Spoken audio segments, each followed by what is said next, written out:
In the near future, maybe that is France the best country of table tennis. Maybe?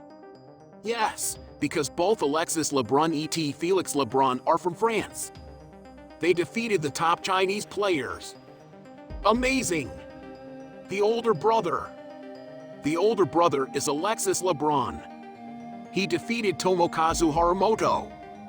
Now, he defeated the top Chinese player, Xue Fei.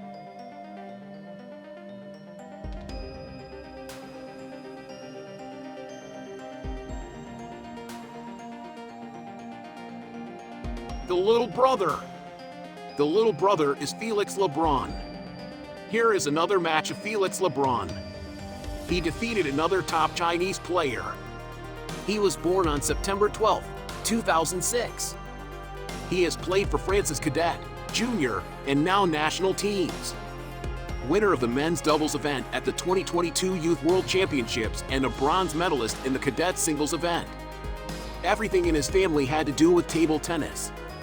His father, Lebrun Stéphane, was a professional athlete who played for the French teams Montpellier TT and Istres Tennis de Table, took part in the Champions League, and won the ETTU Cup twice. He once went to the 2013 World Ping Pong Championship in London and played with sandpaper rackets. He got to the 1-8 finals. His uncle Legout Christophe was even more well-known. He was on the French team that won silver at the World Cup in 1997.